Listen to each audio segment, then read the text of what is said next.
भारत की धरती पर इतिहास तब रचा गया जब जिस देश को कभी सूखा, पानी की कमी और रेगिस्तान की बेबसी से जोड़ा जाता था, उसी भारत ने आधुनिक इंजीनियरिंग, वैज्ञानिक सोच और मजबूत राजनीतिक इच्छा शक्ति के बल पर लगभग 1500 किलोमीटर लंबी एक कृत्रिम प्राकृतिक नदी प्रणाली विकसित कर दी, जिसने न केवल सूखे इलाकों को जीवन दिया, बल्कि रेगिस्तान को भी हरियाली की ओर मोड़ दिया।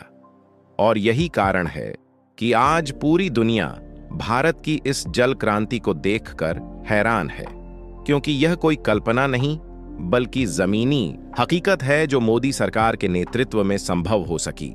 जहां दशकों से पानी की एक एक बूंद के लिए तरसने वाले इलाके आज नहरों, जलाशयों और सतत जल प्रवाह से जुड़ चुके हैं।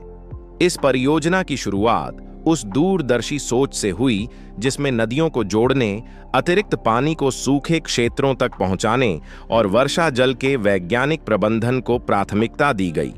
आधुनिक सुरंगें, विशाल pumping station, smart sensor, real time monitoring system और सौर ऊर्जा आधारित तकनीकों का इस्तेमाल कर यह सुनिश्चित किया गया कि पानी की एक भी बूंद व्यर्थ न जाए।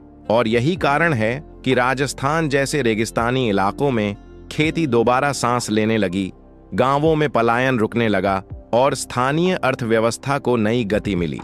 यह परियोजना केवल पानी पहुंचाने तक सीमित नहीं रही, बल्कि इसके साथ साथ रोजगार, कृषि, पशुपालन और उद्योगों के लिए भी नए रास्ते खुले। किसानों को साल भर सिंचाई मिलने लगी, सूखे कुएं दोबारा जीवित हो उठे और वर्षों से बंजर पड़ी जमीन पर फसलें लहलहाने लगीं। दुनिया के कई विकसित देश जहां आज भी जल संकट से जूझ रहे हैं, वहीं भारत ने यह दिखा दिया कि सही नीति, मजबूत नेतृत्व और तकनीकी आत्मनिर्भरता के साथ असंभव को भी संभव बनाया जा सकता है।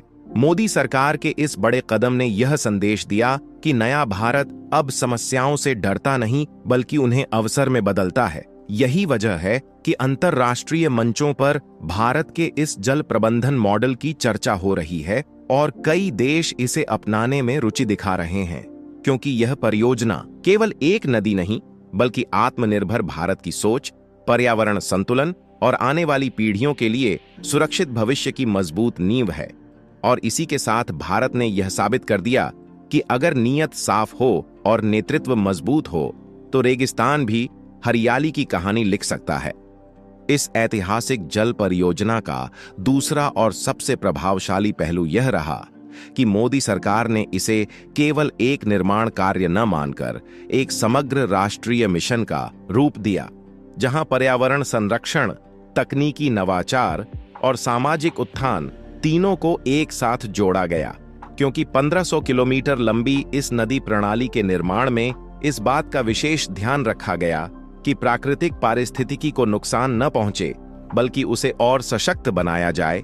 यही कारण है कि नदी के किनारे बड़े पैमाने पर वृक्षारोपण, जल जीव संरक्षण और भूजल पुनर्भरण की योजनाएं एक साथ लागू की गईं, जिससे सूखे इलाकों में तापमान संतुलन बेहतर हुआ और वर्षा के पैटर्न में भी सकारात्मक बदलाव देखने को मिले।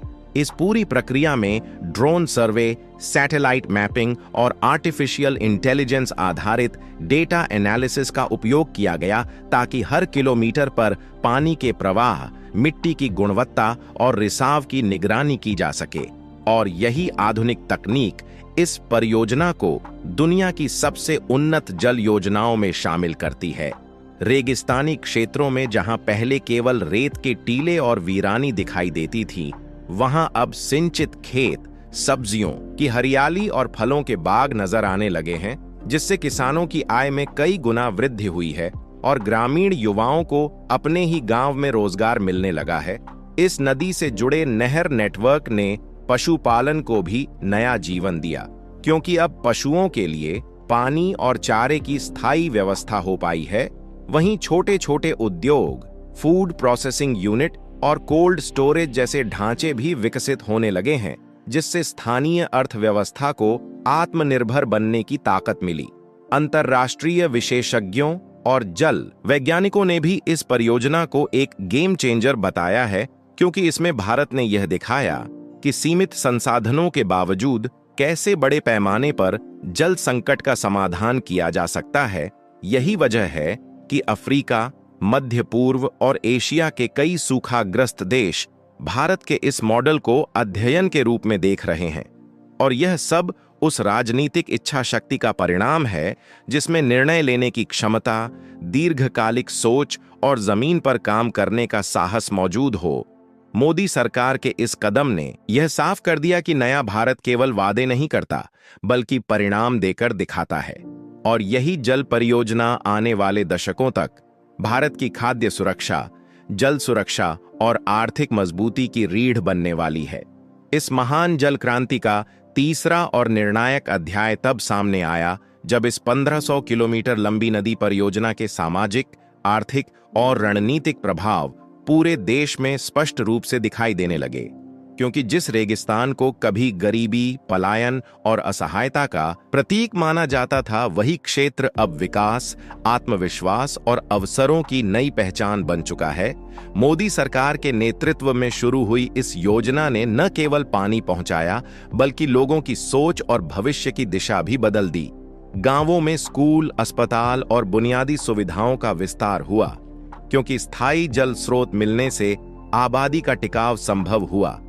महिलाओं को दूर दूर से पानी लाने की मजबूरी से मुक्ति मिली और उनका समय शिक्षा, स्वास्थ्य और स्वरोजगार में लगने लगा।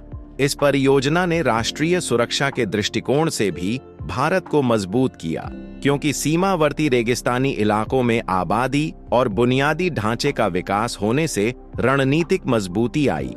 साथ ही जल संरक्षण और पुनर्चक्रण की तकनीकों ने यह सुनिश्चित किया कि आने वाली पीढ़ियों के लिए भी पानी सुरक्षित रहे।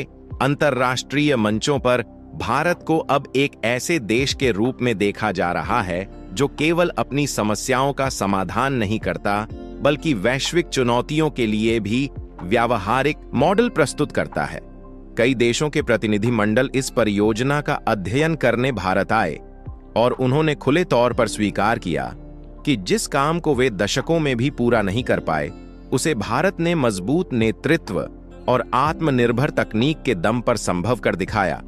इस पूरी कहानी के केंद्र में वह राजनीतिक संकल्प दिखाई देता है जिसने योजनाओं को फाइलों से निकालकर जमीन पर उतारा। और यही कारण है कि यह नदी परियोजना आज केवल एक विकास कार्य नहीं, बल्कि नए भारत की सोच, क्षमता और आत्मविश्वास का प्रतीक बन चुकी है। मोदी सरकार के इन प्रयासों ने यह संदेश दिया कि भारत अब पीछे नहीं चलता, बल्कि आगे का रास्ता खुद बनाता है।